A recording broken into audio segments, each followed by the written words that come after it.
저희 교회 오는 길이 딱 두 군데 있잖아요. 여기 147, 그러니까 하프로드 길이 바로 앞에 있는데 교회 저희 나갈 때 왼쪽으로 쭉 내려가면 695가 나오죠. 근데 695 쪽에서 교회 쪽으로, 그러니까 자파로드에서 이렇게 들어오시다 보면은 유독 여기 교회가 많아요, 그렇죠? 근데 왼쪽에는 루터란 교회가 하나 있고, 오른쪽에 교회 나오기 바로 오른쪽에는 여호와의 증인이 있습니다, 그렇죠? 제호바스 위트니스라고 영어로 부르고 한국말로 여호와의 증인이라고 부르는 이제 소위 왕국 회관이 나오는데, 요즘에 이렇게 지나가다 보니까 원래 그 전통적으로 창문이 없잖아요. 자세히 보시면 아시지만 창문이 원래 없게 돼 있어요, 건물이. 그래서 창문 형태만 있고 다 벽돌로 막아놨거든요. 필라델피아, 펜실베니아는 지금도 막혀 있거든요.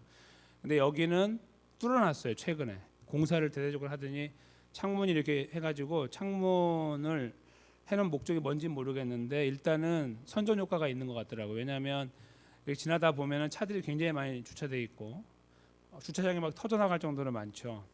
저희 교회도 그렇게 돼야 되는데, 그런데 그렇게 꽉 차 있는 차들이 제가 이렇게 밤에 왔다 갔다 하다 보면은 매일 모여요. 매일 꽉 차요. 그런데 그 창문이 열리고 나서 제가 이렇게 유심히 보니까 그 안에서 이렇게 막 모여가지고, 앞쪽에 이제 누가 서 있고 이제 리더가 서 있겠죠. 거기 모여가지고 연세 드신 분이나 젊은 사람 다 모여가지고 다 옷을 다 양복을 차려입고 와서 그 매일 거기 모이는 거예요. 그렇게 모여서 뭔가 이렇게 열심히 공부를 하고 이렇게 하는 것 같습니다. 그 여호와의 증인은 정통 기독교에서는 이단으로 정의한 지 오래됐습니다.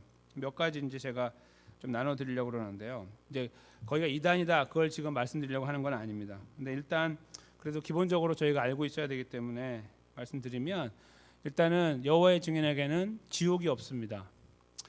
영원 불멸은 그러니까 성경의 교리라고 믿지 않습니다. 그래서 영혼은 그냥 없어져 버린다고 믿죠. 그래서 세상에 딱 두 부류의 사람이 있는 거예요. 여호와의 증인과 아닌 사람. 이게 둘이 있고, 여호와의 증인은 어떻게 되냐면 마지막 날에 여호와의 왕국에 살게 되는 거예요. 그리고 그렇지 않은 사람들은 사라져 버리는 거예요. 지옥이 없습니다.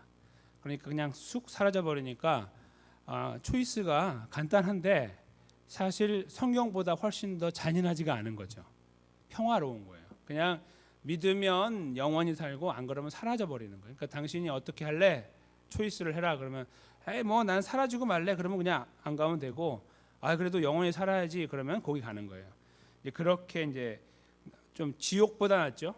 일단 지옥이 없어요, 그들에게는. 그리고 사람은 여호와의 증인이 아닌 이상 다 사라져 버리게 된다. 그것이 이제 굉장히 중요한 성경과 반대되는 그 교리가 됩니다. 이분들은 일단은 그 훌륭한 행실, 또 높은 도덕 표준을 가지고 있어요. 예를 들어 담배, 마약, 술 취함, 또 혼전 성관계, 또 간음, 음행, 살인, 도둑질, 부정직, 거짓말, 사기, 폭력, 이런 것들, 즉 부도덕하다고 여겨지는 이런 것들을 다 금해요. 그러니까 거기를 열심히 다니는 사람들은 변화가 있는 거예요. 이런 것들을 안 하려고 하고, 하면 어떻게 되냐면 당신 그거 하면은 그 왕국에 못 들어간다, 이렇게 되는 거죠. 그러니까 그거 안 해야만 들어가니까 다 끊는 거예요. 억지로 끊어요, 이거를. 그래서 사람들이 변화가 되는 거예요. 이렇게. 그렇게 안 되면은 거기 다녀봐야 소용이 없는 거죠. 그래서 다니는 사람들의 행실이 바뀌고 사람들이 굉장히 도덕적으로 바뀌죠. 두 분씩 몰려다니는 분들, 파수대라는 이 쪽지를 갖고 다니시면서 노크를 하시고, 이제 어떻게 우리가 한국 사람이 살고 있는지 다 알고 한국 사람들이 오잖아요. 한국 집에는 한국 분이 오시고 미국 분들 집에는 미국 분들이 오시잖아요. 그래서 똑똑똑 뚫어가지고 나눠주시는, 그 시간도 없는데 그 시간을 쪼개가지고, 다 직장 생활하는 분들인데, 그렇죠? 다 해가지고 그 시간에 낮 시간을 다니면서 하는 거예요. 얼마나 열심히 합니까? 자기 휴가를 내 가지고, 그렇죠? 월차를 내 가지고 다른 거 안 하고 놀러 안 가고 그거 하는 거예요. 네, 그런 것들. 왜냐하면 그걸 해야 돼요. 안 하면 사라져 버리니까. 그렇게 큰 논리, 지옥이 없고 사라져 버린다는 두려움이 그들 안에 있으므로, 그걸 극복하기 위해 그들은 자기의 삶을 포기하고 헌신적으로 바뀌어 나가게 되는 거예요. 가정을 중요시하기 때문에 가정 안에, 남편 안에 이 자녀들의 그 관계들이 굉장히 착실하게 이루어집니다. 굉장히 착실하게. 그래서 밖에서 볼 때 도덕적으로 보면은 좀 정말 안타깝지만 그리스도인보다 훨씬 나은 부분이 많습니다. 그런 부분들을 그들은 계속해서 이렇게 증진시키려고 노력을 하죠. 그런 큰 그림 속에 한 가지 중요한 맹점이 있습니다. 저희가 이제 알아야 되는, 아까 지옥이 없다는 거와 더 큰 건 뭐냐면 예수 그리스도에 대한 교리의 문제인데, 예수님은 요한복음 10장 30절에 이렇게 말씀하셨어요. 나와 아버지는 하나다. 나와 아버지는 하나다. 즉 나는 곧 하나님이다. 이렇게 말씀하신 적이 있습니다. 그것은 삼위일체 하나님을 말씀하는 근거가 돼요. 그런데 이분들은 예수님은 인간에 불과하다, 하나님의 수종자에 불과하다라고 말합니다. 그래서 우리를 위한 대속의 역사를 하셨지만 하나님이 아니기 때문에 다르다, 이렇게 이제 차이를 내고, 성령님은 바람과 같다. 그래서 실제적인 인격적인 존재가 아니다, 이렇게 표현하죠. 성경에서 말하고 있는 것을 다 이제 부인하는 거예요. 다른 성경을 쓰기 때문이죠. 그렇게 그들이 주장하는 것들을 갖고 삽니다. 그래서 동시에 이제 병역을 또 거부하고, 그래서 이제 한국에서도 문제가 되고 하죠. 근데 지금 보면 결국은 굉장히 평화를 중요시 여기고 그리로 가려고 하고, 에이 안 믿으면 괜찮아, 사라져 버리면 되지, 이렇게 부드럽게 가면서, 그러나 정말 그 왕국에 들어가고 싶으면 자기의 모든 걸 다 걸어야 되는 이제 어떤 이러한 큰 틀을 가지고 사람들을 이제 인도하고 있는 것이죠. 그런 의미에서 도덕적으로 좋아 보일 수는 있는데 성경적으로 보면은 잘못되어 있는 교리가 분명합니다. 그런데 그분들이 그렇게 열심히 그곳에 이렇게 매진해 나가는 그런 모습을 한번 보시면은 이제 한번 떠올려 보세요. 혹시 만나보신 분들 계시면 얼굴을 한번 이렇게 기억해 보세요. 어떻게 하고 있는지. 얼굴을 막 찡그리면서 다닙니까? 더운 날 땀 뻘뻘 흘리면서 막 더우니까 찡그리고 다니면서 내가 이거 아니면 죽으니까 간다, 이렇게 하는 분들 보셨어요? 아니에요. 덥거나 춥거나 항상 웃어요. 그렇죠? 문 두드리고 이렇게 웃으면서 선생님 이렇게 하고, 아이 가세요, 이렇게 화를 내도 한 번만 더 해보시죠, 뭐 이렇게 주먹질을 해도 참을 정도로 참죠. 그렇죠? 그런 그 얼굴에 뭐가 있냐면 이렇게 미소가 있고 환한 것이 있어요. 그래서 그들을 보면은 굉장히 맛있는, 그들이 갖고 있는 구원론에 대해, 구원의 어떤 교리를 그들이 잘 믿는다면 맛있는 구원 교리를 갖고 있는 사람처럼 보여요. 굉장히 즐거워하고 기뻐하는 그런 모습을 항상 본다는 거죠. 근데 반면에 우리 그리스도인들은 이것과 다르게 이제 그 구원을 얻는 방법이 너무 다르니까 있잖아요. 이렇게 우리가 할 필요가 없거든요. 성경은 이렇게 하는 것을 원하지 않아요. 성경은 예수 그리스도를 믿는 것을 원하지.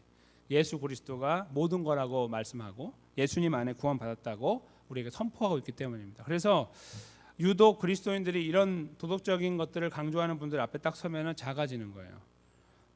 뭐 목사이건 장로이건, 그렇죠? 집사이건 권사이건, 어떤 직분이건, 아니면 오래되신 분들이건 관계없이, 물론 변화가 많이 일어나신 분들은 탁 어깨를 견줄 수가 있겠죠. 나도 이 정도는 한다, 도덕적으로. 뭐 그렇게 우리가 할 수 있겠지만 그들이 갖고 있는 전체적인 공동체가 갖고 있는 그런 흐름에 우리가 이렇게 맞서지는 못합니다. 도덕적으로. 기독교는 도덕을 부인하고 무너뜨리는 것은 아니지만 거기에 목숨 걸지 않습니다. 그것이 구원과 관계가 없기 때문이에요. 절대로 관계가 없기 때문이죠. 그래서 이 중요한 그 구원의 능력의 파워가 저희들에게 굉장히 마음의 여유를 줘요. 여유. 그렇죠? 괜찮아, 주님이 다 하셨는데, 뭐 이렇게 우리가 넘어갈 때가 많잖아요. 그런 것이 틀린 건 아니지만 저희로 하여금 이렇게 좀 더 생활을 바르게 하는 것에 약간의 장애가 될 때가 있습니다. 그리고 한편으로는 저희들의 얼굴이 이렇게 밝지가 않을 수도 있고요. 교회 가는데 항상 어둡고 힘들고 막 아파하고, 이렇게 뭐가 이렇게 힘들어서 그래, 그럼 사는 게 다 힘들어요, 이렇게 말하고, 당신 뭐 교회 다닌다면서 뭐 이렇게 힘들어? 내가 교회 다니는 게 힘든 게 아니라 교회 다니는 사람처럼 사는 게 힘들어요, 이렇게 말할 수 있죠. 그렇죠? 직분을 갖고 있다는 것이 부담이 되고 힘들 수도 있고요. 사람들이 막 나를 지켜보는 것 같으니까 교회 안에서나 교회 밖에서 항상 긴장하고 살아야 돼, 이런 것들이 있어요. 그것 때문에 지옥 가고 천국 가는 문제가 아닌데도 우리는 그런 것 때문에 힘들어할 때가 있잖아요. 그래서 막 얼굴이 어떨 때는 굉장히 힘들어요. 막 근심도 많을 수도 있고. 그래서 오히려 있잖아요. 정통에 서 있는 사람인데도 불구하고 이단이라는 그런, 저희가 그렇게 정의를 내린 그런 속에 계시는 분들과 이렇게 함께 사는 모습을 보면 저희가 더 낫다라고 말하기가 어렵다는 것입니다. 그들은 굉장히 맛있게 사는 것처럼 보이는데 저희는 맛없게 사는 것처럼 보인다. 오늘 저희 제목이 뭡니까? 맛없는 구원이죠. 맛없는 구원. 제가 이 본문의 말씀을 이제 중심으로 연구하면서 이 본문의 말씀에 나오고 있는 무교병에 대한 이제 내용을 깊이 생각을 해봤습니다. 그러면서 본문의 제목을 잡을 때 무교병이 정말 맛이 없거든요. 그래서 이제 그 맛없다는 팩트 그것 때문에 이제 맛없다라는 형용사를 찾아냈습니다. 오늘 저희가 읽은 본문을 잠깐 저희가 헤아려 보면서 이 맛없는 떡 무교병에 대해서 하나님께서 무엇을 말씀하시는지 잠깐 생각해 보도록 하겠습니다. 그것은 과연 맛없는 구원과 어떤 관계가 있는지 저희가 좀 들여다보면서 보통 사람들은 가지고 있지 않은 하나님 백성이라고 하는 저희들이 가지고 있어야 되는 맛없는 구원, 그것은 과연 실제인가 아니면 이론인가 아니면 저희가 벗어버려야 되는 것들인가, 이걸 저희가 한번 생각하는 시간을 가지려고 합니다. 한편으로는 맛 있어 보이는 사람들 앞에서 우리도 맛있게 우리를 드러내고 싶은데, 맛있다고 말하고 싶은데 그렇지 못하는 것은 과연 모순인가 아니면 그것이 맞는데 그런 것인가, 그걸 저희가 헤아려 보겠습니다. 오늘 일단 15절 말씀부터 잠깐 보시면 7일 동안 무교병을 먹을지니라는 말씀을 하나님께서 하시는데 7일이라는 첫 번째 그 날이 언제냐면은 6월절이라는 날하고 이제 겹쳐집니다. 그래서 정월, 그들에게서 정월 14일이 6월절이거든요. 근데 14일에 그날 밤에부터 시작하는 6월절에 바로 그때가 첫날이에요. 그 6월절 때 먹어야 되는 게 바로 무교병이죠. 무교병하고 썬 나물하고 그다음에 고기를 먹는데, 어떤 분들은 무조건 양이라고 말씀하시지만 그건 틀린 거고요. 양 아니면 염소 아무거나 괜찮아요. 그래서 반드시 양일 필요가 없어요. 그래서 6월절 어린 양이지만 6월절 어린 염소도 가능하다. 이거 기억하시면 좋겠습니다. 그래서 일단은 한 가족이 모여서 먹을 수 있는 분량의 고기였다라고 생각하시면 되죠. 이제 그걸 잡아서 먹는데 어울리지 않아요, 그렇죠? 고기를 먹을 때 쓴 나물과 그 다음에 무교병을 먹는다. 무교병은 뭐 다 아시겠지만 누룩이 들어가지 않아서 딱딱하고요. 요즘에 양산되는 무교병은요, 그 참크래카라고 혹시 아세요? 한국에 참크래카. 옛날에 그 튀겨낸 크래카가 나오고 나서 이제 튀기지 않은 담백한 크래카, 참크래카라는 게 나왔어요, 한국에. 미국에도 그런 게 있죠. 근데 크래카인데 튀기지 않은 담백한 그런 게 있는데 그거하고 굉장히 비슷해요, 먹을 때. 근데 그거보다 조금 더 맛이 없어요.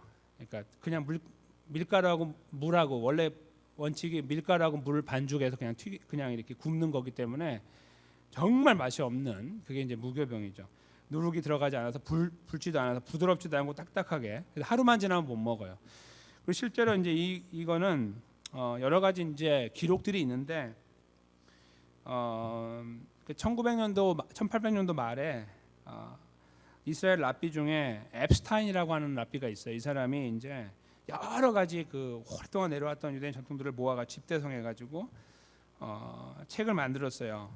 하술칸 아룩이라고 하는 책인데 이게 방대한 책이에요. 근데 그 안에 보면 그동안에 구전되어 오거나 적혀 내려온 걸 다 모아갖고 잘 정리를 해놨거든요. 근데 그 안에 이제 무교병에 대한 이야기가 잘 써 있는데, 잘 보면 이제 이게 히브리어로 마짜라고 부르거든요. 마짜, 이렇게 부르는데, 이 마짜라는 이 빵이 요즘에는 너무 얇아가지고 그냥 먹으면 부러져요, 과자처럼. 근데 옛날에 이렇게 두껍게 만들었다고 그래요. 두껍게 만드는 이유는 그걸 먹고 이제 그게 끼니가 되는 거예요. 그걸 먹고서 살아야 되는 그런 거니까. 식사가 돼야 되기 때문에 두껍게 만들었는데 지금 왜 여기서 하필 유교병을 먹으라 이렇게 하셨는가에 대한 이제 의문들이 있거든요. 이제 어떤 분들은 이게 틀린 건 아니에요. 이제 그 출애굽을 하기 위해서 그들이 어떻게 했냐면 옷도 다 입고, 오늘날로 하면 허리띠를 졸라매고, 여기 멜빵이 있으면 멜빵을 다 졸라매고, 그 다음에 마지막으로 여기 위에 배낭을 다 맸어요. 지팡이가 있으면 지팡이를 들고 갈 준비를 한 거예요. 신발 신고. 그 다음에 먹었어요. 그러니까 군인들이 먹는 것처럼 먹은 거죠. 그러니까 빨리 가야 되기 때문에 유교병을 만들 수가 없었다라고 이제 말씀하시는 분도 계십니다. 이제 가끔 이제 저희가 이게 글이나 아니면 설교를 보면 그런데 그 성경을 자세히 보면 이 무교병이 이스라엘 사람들에게 있어서 일종의 늘 먹는 양식이었다는 걸 생각해 보게 돼요. 제가 한번 읽어드릴게요. 신명기 16장 3절인데요. 유교병을 그것과 아울러 먹지 말고 7일 동안은 무교병 곧 고난의 떡을 그것과 아울러 먹으라. 이는 내가 애굽 땅에서 급속히 나왔음이니 이같이 행하여 너의 평생에 항상 내가 애굽 땅에서 나온 날을 기억할 것이니라. 아멘. 이게 바로 이제 무교절, 무교병을 먹는 7일을 무교절이라고 부르긴 하는데 그때 먹는 떡에 대한 설명이에요. 하나님의 말씀인데 유교병을 먹지 말라고 하면서 무교병을 말씀하신 이유인데 그 다음에 나오는 말이 이거예요. 무교병 곧 이퀄 관계인데요. 고난의 떡이라는 거예요. 무교병이 왜 고난의 떡일까요? 무교병은 그냥 맛없는 떡이에요. 근데 왜 고난이라고 붙였을까 이거예요. 이걸 놓고서 이제 학자들마다 좀 의견이 다르지만 아마도 지금 이 애굽에서 무교병을 먹어야 되는 거는 무교병을 먹는다는 말은 그들이 종으로 살았기 때문에 빨리 먹고 일을 했을 가능성이 많다 이렇게 이야기를 합니다. 다시 말씀드리면 이 무교병을 여기서 먹는 거는 특별한 일이 아니라는 거죠. 그들은 늘 무교병을 먹을 수밖에 없는 상황 속에 살았다는 거예요. 그냥 그거 먹고 빨리 일을 하고 또 빨리 쉬어야 되는 이런 상황이죠. 맛있게 만들어가지고 유교병을 맛있게 만들어가지고 그걸 먹으면서 야 오늘 맛있는 거 먹었으니까 우리 오늘 힘내자, 힘내서 일하자 이렇게 말할 수 있는 환경이 아니라 그저 항상 맛없는 그 떡을 계속 먹으면서 수고의 떡, 고난의 떡을 먹으면서 살아왔을 가능성이 많다 이겁니다. 그러니까 특별하게 무교병을 만들어 먹는 그런 상황이 아니라 원래 먹어왔던 그 떡을 먹음으로 하여 그들이 무엇을 생각하게 되냐면 이 애굽에서 우리가 힘들었던 시간들을 이 빵 속에서 찾는 거다 이거죠. 저는 그 설명이 훨씬 더 정확하다고 믿어요. 무교병을 갑자기 만들어 먹는 것이 아니라 이 아까 신명기 말씀을 근거로 보면 그들은 그것이 고난의 떡이었던 거예요. 늘 먹어왔던 400년 이상. maybe 400년까지는 아니에요. 왜냐하면 요셉이 살아있을 때하고 형제들이 살아있을 때까지는 종이 아니었거든요. 노예가 아니었어요. 그러니까 적어도 한 100년 맥스 정도 한 100년 정도는 아니었을 가능성이 많으니까 한 300 얼마 정도 300여 년 정도는 그들이 이제 종으로 살았던 거죠. 그렇게 보면 오랫동안 먹은 거예요. 한 30세를 한 세대라고 보면 10세대 정도 시간이 지나가는지도 모르죠. 근데 아주 시간이 많이 지나가는 동안에 그들은 이 수고의 떡, 고난의 떡을 먹은 거예요. 그냥 빨리빨리 구워서 먹으면서 종의 삶을 살았을 것이다 이거죠. 그러니까 무교병을 굳이 먹어야 되는 거는 그거 맛없는 떡을 먹음으로 이 어떤 하나님의 구원을 생각하는 것이 아니라 그들이 먹어왔던 것을 먹음으로 그 맛없는 떡, 늘 먹어왔던 것을 오늘 마지막으로 먹음으로 하나님의 구원을 만끽하는 거죠. 야, 드디어 내가 이게 마지막이다 이거죠. 한국에 그 군생활 하신 분들 이렇게 저기 아주 옛날에 그러면 그 건빵 드시는 거 그 기억. 저는 아니고 저보다 훨씬 어르신들. 그러면 마지막 건빵 먹는 날, 나 이제 간다. 그거 비슷한 거죠. 더 이상 이 맛없는 건빵 안 먹는다 이거죠. 그거 비슷한 거예요. 이 맛없는 무교병 오늘 끝이다 이거죠. 나 오늘 나간다 이겁니다. 그게 바로 무교병에 담겨 있는 의미라고 생각을 합니다. 그러니까 정말 맛없는 떡 그걸 먹음으로 오히려 반대로 하나님의 구원의 감격, 그 영화로움, 그 풍성함을 거꾸로 만끽하는 겁니다. 이제 우리가 먹게 되는 떡은 더 이상 무교병이 아니고 즐거운 유교병을 우리가 먹으며 하나님의 구원을 애굽이 아닌 종이 아닌 자유인의 몸으로 저 이스라엘에서 저 가나안 땅에서 먹게 될 것이다라는 생각을 그들이 누리게 되는 것이죠. 그것이 바로 이 15절에 나와 있는 그 유교병을 먹는 7일 동안 먹는 하나님의 이 규례 안에서 그들이 누리게 될 일이었던 것입니다. 하나님은 이것을 잘 지키기 위해서 만약에 지키지 않으면 이스라엘에게도 끊어지게 된다라고 15절에 말씀하십니다. 그리고 첫날과 마지막 날은 그러니까 이 첫째 날하고 7일째 되는 날은 함께 모여라. 혼자 있지 말고 함께 모여서 아무 일도 하지 말고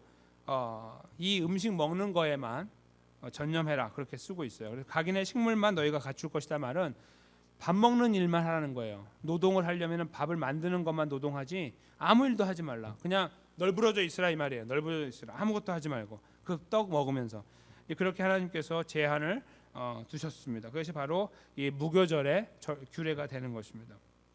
17절은 이제 그런 이 절기를 지키는 이유는 내가 너희 군대를 애굽 땅에서 인도하여 내었기 때문이다라고 쓰고 있고, 아까 제가 앞에 읽어드린 신명기 16장 3절 말씀도 같은 내용이죠. 하나님께서 이스라엘 구원할 때 그들이 급하게 나왔기 때문에 그 떡을 먹는다, 이런 말씀과 더불어 그 하나님의 구원의 역사를 기억하기 위하여 이 떡을 먹는다라는 것을 쓰고 있는 것, 같은 맥락이라고 볼 수 있습니다. 그래서 저희가 여기서 느끼게 되는 것은 하나님께서 이 무교병을 그들에게 주어서 먹게 하는 과정을 통하여 그들이 다른 어떤 애굽에서 나왔다 이런 문제가 아니라 우리가 하나님의 은혜로 구원받았다, 이 사실을 꼭 기억할 수 있도록 하시고 싶은 하나님의 의도가 있었음을 알게 된다는 것입니다. 그래서 그 다음 내용은 이제 그 정확한 시간 14일부터 21일까지 그걸 먹는, 아까 제가 말씀드린 그 내용이 나오고, 그리고 이것을 혹시라도 어기게 되면 본국에서 난 자든지 이스라엘 회중에서 끊어지게 된다. 타국인이든지 둘 다 끊어지게 된다. 왜 이런 말씀하셨냐면 타국인이 들어왔거든요, 나중에. 그리고 실제로 이스라엘 사람들이 애굽에 나올 때 애굽 사람들 중에 거기에 섞여 들어온 사람들이 많아요. 그리고 광야로 들어와서 시간을 지내는 동안에는 여러 다른 민족들이 들어왔어요. 그 중에 한 명이 바로 갈렙이에요. 나중에 저희가 시간이 지나면서 갈렙에 대해서도 함께 생각하는 시간을 가질 것입니다.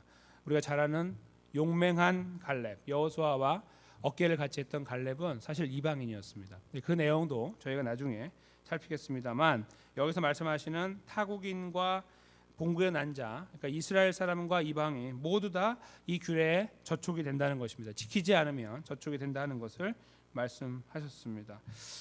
이 내용 속에서 저희가 찾게 되는, 아까 말씀드린 이 빵으로 하나님이 주셔서 이걸 먹게 하신 하나님의 의도가 과연 무엇일까를 생각할 때에 하나님의 구원을 기억하는 것에 있다라고 하면 오늘 제목처럼 맛없는 구원이다, 이렇게 저희는 말할 수가 있어요. 근데 이것이 왜 그 맛없는 구원이라는 것이 저에게 이렇게 와닿는 표현이 될까 하는 것을 저희가 잠깐 생각해 볼까요? 일단은 하나님 백성으로 살아가는 자체가 도덕적인 압박은 받지 않지만 쉽지가 않아요. 그렇죠? 그리고 이렇게 우리에게 자꾸 와서 요구하는 것들 있잖아요. 하나님께서 요구하시는 거, 사람이 말고. 그것이 여러 가지로 우리를 압박할 때가 있어요. 혹시 지금 계시면서 말씀을 들으시는 가운데 나는 그런 압박이 없는데, 나는 그냥 그리스도인으로 굉장히 평안하게 살고 있는데라고 말씀하시는 분이 계실지도 모르겠습니다만, 보편적으로는 그것이 불가능합니다. 특별히 하나님 백성으로 살기를 힘쓰는 분들일수록 더더욱 그래요. 그리고 신앙의 경륜이 깊으면 깊을수록 더 심합니다. 사도 바울의 고백처럼 나는 죄인 중 괴수라고 말하는 것은 미사여구가 아니에요. 무슨 듣기 좋은 말이 아니라 정말 느끼는 거죠. 조금만 잘못해도 금방 보이는 거예요, 자기 자신이. 그러니까 내가 조금만 틀어져도 나는 내가 이거밖에 안 되나, 이렇게 금방금방 느끼는 거. 그걸 느끼지 못하는 분들과 느끼는 분은 신앙의 경륜, 연륜의 차이라고 볼 수 있고 깊이의 차이라고 볼 수 있는 거죠. 얼마나 민감한가 이거죠. 그래서 나는 평안하게 살고 있습니다라는 분은 제가 여기서 어떻게 평가를 해드리지 못하겠지만, 저는 오히려 지금 나는 왜 이렇게 부족한가라고 느끼시는 분들의 편을 제가 더 들어드리고 싶습니다. 오히려 저는 왜 이거밖에 안 되는지 모르겠습니다라고 말씀하시는 그거. 즉 우리는 구원받아 잘 살아야 되고 행복하게 살아야 되는데 세상에 사는 삶이요 별로 행복하지가 않은 거예요. 힘들다는 거예요. 그냥 그걸 지켜나가는 자체가, 그걸 지켜야 구원받기 때문이 아닌데도 불구하고 힘들어요. 그래서 우리가 이렇게 구원을 생각해 보면 이거 맛도 별로 없는, 달콤하지가 않다, 이렇게 느낄 정도의 그런 삶을 산다는 것입니다. 마치 우리가 이런 고난의 떡을 먹는 거하고 비슷해요. 이스라엘 사람들이 이걸 먹으면서 구원은 무슨 구원이 뭐가 그렇게 좋아? 라고 느낄 정도의 쓴 떡을, 맛없는 떡을 7일 동안 먹는 이 걸음처럼 아주 행복하게 즐겁게 막 잔치를 벌이고 행복하게 살아가는 그런 모습보다는 굉장히 긴장하며 쪼그리며 또 움츠리고 이렇게 살아가는 모습, 이것이 더 저희들에게 더 맞는 표현인가 생각이 든다는 거예요. 혹시 그런 생각을 하지 않으십니까? 누군가에게 손해를 봐야 됐을 때 이를 악물고 내가 손해를 보지 않는다고 하면 아직까지 맛없는 구원을 맛보지 못하시는 거죠. 그렇죠? 그분은 항상 맛있어요, 구원이. 내가 이기면 되니까. 난 절대로 안 지거든요. 아니에요. 노굿이에요, 노굿. 그렇죠? 우리가 그런 상황 속에서 자꾸 지는 거예요. 예수님 말씀처럼 여기 뺨을 맞으면 여기를 돌려대는 건 불가능한데 그렇게 하고 있는 거예요. 이렇게 어느 순간에. 그러니까 힘들죠. 그러니까 항상 구원이 맛있어요? 이렇게 물어보면 맛있긴 뭐가 맛있어? 십자가의 길이지, 고난의 길이지, 가시밭길이지 이렇게 말씀하는 거예요. 그리고 자존심을 내려놓을 때가 참 많고, 그렇죠? 손해를 봐야 되고, 주저앉아야 될 때도 많고,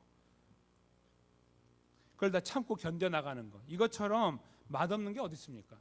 삶으로 따지면 오히려 앞이 보이고 환해지고 같이 이렇게 함께 모여갖고 같이 도덕적인 노력을 하고 그래서 뭔가 더 나아지는 것 같이 보이고 다 서로 인정해주면서 이렇게 보호해주면서 가는 모두가 함께 노력하고 있는 그런 공동체라면 제가 어떤 아까 특정한 단체를 말씀드려서 죄송합니다만 이제 뭐 그런 식으로 모여서 그렇게 한다면 뭐 월차를 내고 휴가를 내서 다니는 것도 아무 부담되지 않고요. 항상 웃을 수 있는 거죠. 근데 유독 그리스도인들은 구원을 거저받은 예수님 안에서 거저받은 그들임에도 불구하고 그 삶을 열어서 보면 달콤하지가 않다.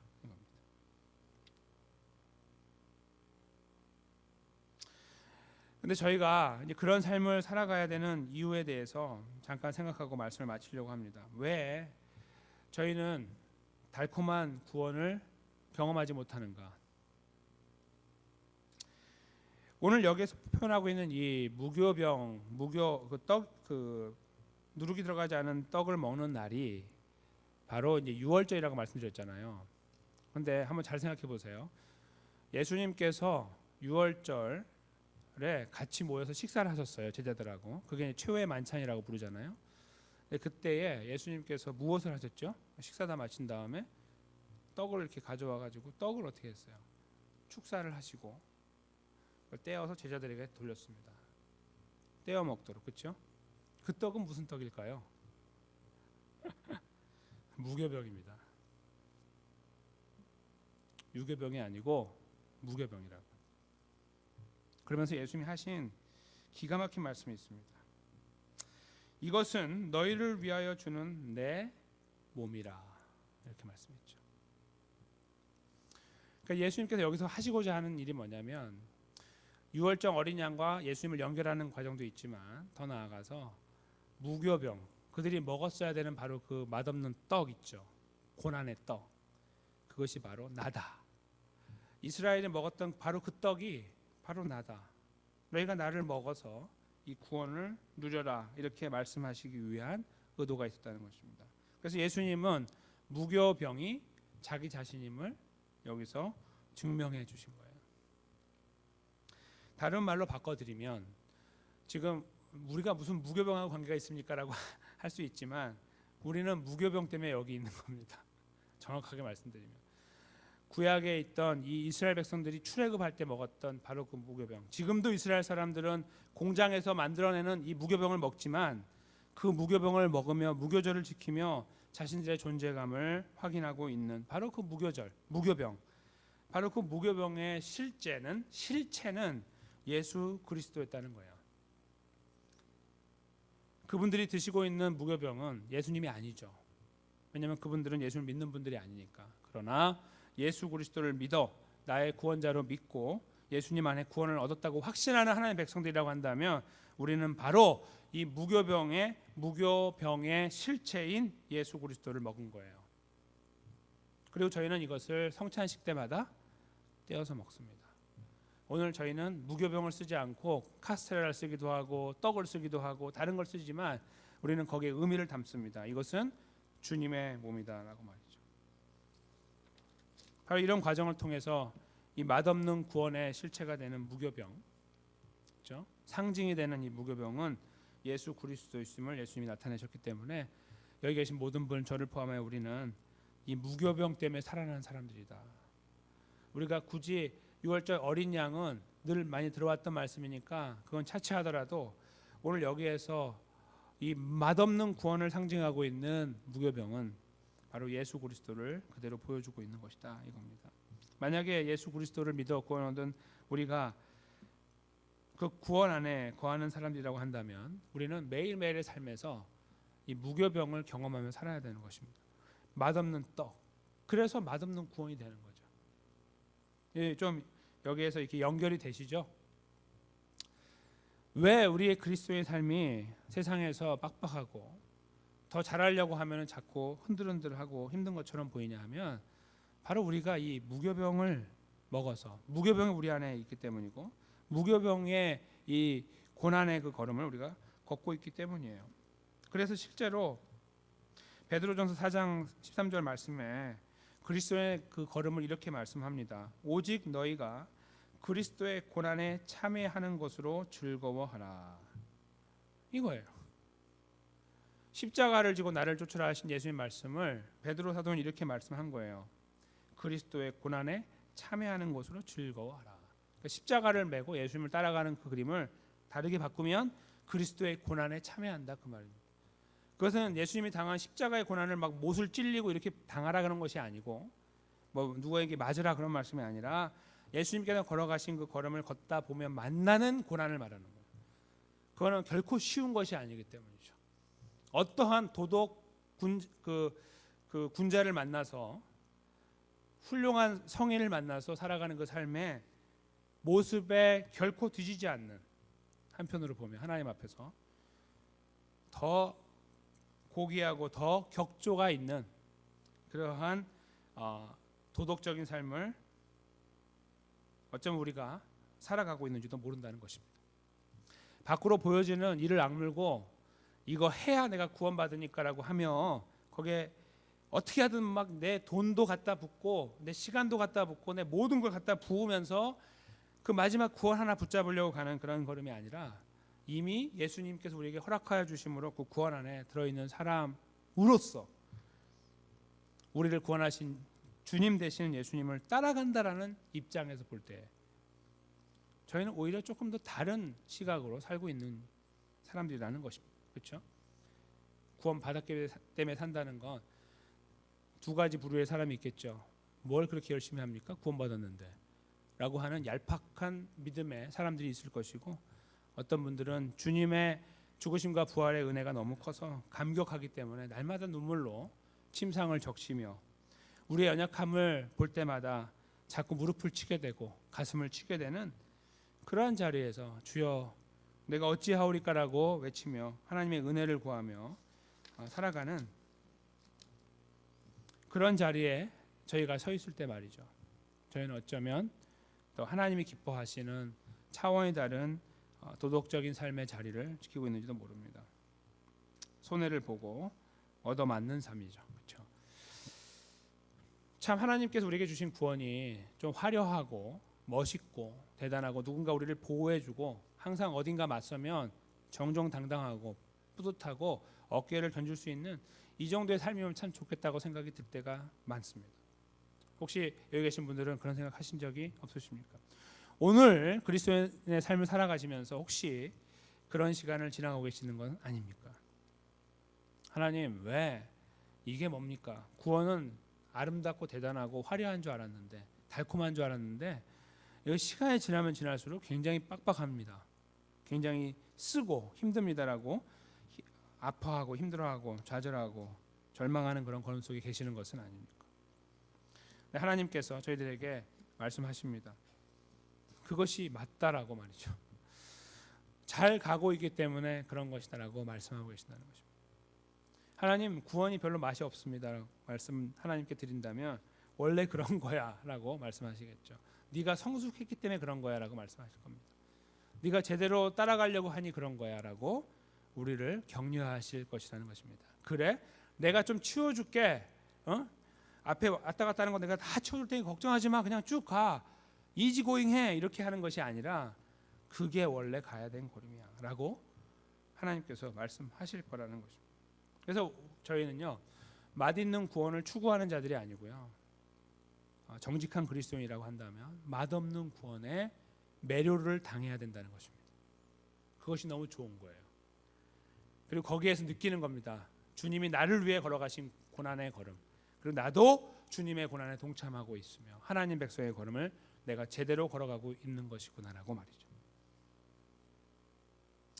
그래서 저는 여기 계신 모든 분들께서 시간이 가면 갈수록 구원이 어떻습니까? 라고 질문하면 구원받은 사람의 삶이요? 정말 맛대가리가 없습니다. 이렇게 말씀하시기를 원합니다. 그 화려함은요, 나중에 하나님 나라에 갔을 때 보는 그 화려함은 그 어떤 것으로도 비교할 수 없습니다. 그렇죠? 그 달콤함은 어떤 것으로도 비교할 수 없습니다. 그러나 오늘을 살아가는 삶의 현장에서는 결코 그렇지가 않다는 것입니다. 근데 반대로 있잖아요. 구원을 받았기 때문이다라고 말씀한다면 하나님 말씀이 어떻게 생각하실 것입니까? 그렇게 해야 구원 받으니 가! 이렇게 하는 것이 아니고요.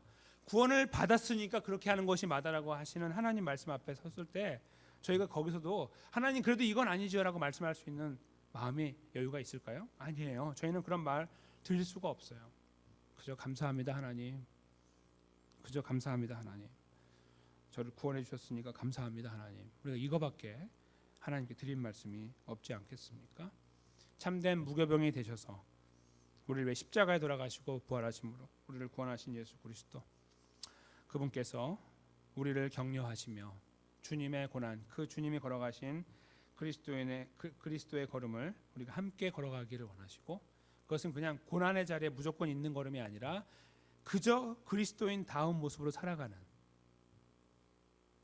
바로 그 자리에 서 있는 것을 저에게 요구하시며, 동시에 희망적인 메시지는 그 예수님께서 우리와 함께하고 계신다는 사실, 저희가 이 사실을 붙들면서 이 맛없는 구원의 삶, 그러나 행복한 구원의 삶, 그 누구도 흉내낼 수 없고 따라올 수 없는 하나님과 나 사이에서 내가 누릴 수 있는, 거기에서 오는 하나님께 주시는 희열, 이것을 누려가며 쌓아가며 나누어 나가는 바로 그런 자리에 저희가 견고하게 서야 된다고 생각합니다. 그것은 우리 안에 계신 주님을 의지할 때 가능하다고 믿습니다. 이 시간에 저희가 그 주님 앞에 다시 한번 나아가 맛없는 이 구원을 허락하신 주님께 이 걸음을 포기하지 않고 묵묵히 담담하게 걸어가게 해달라고 기도하며 자랑스러운 백성의 자리를 지켜나가는 사랑하는 성도들과 저의 삶이 되시기를 주님의 이름으로 간절히 축원합니다.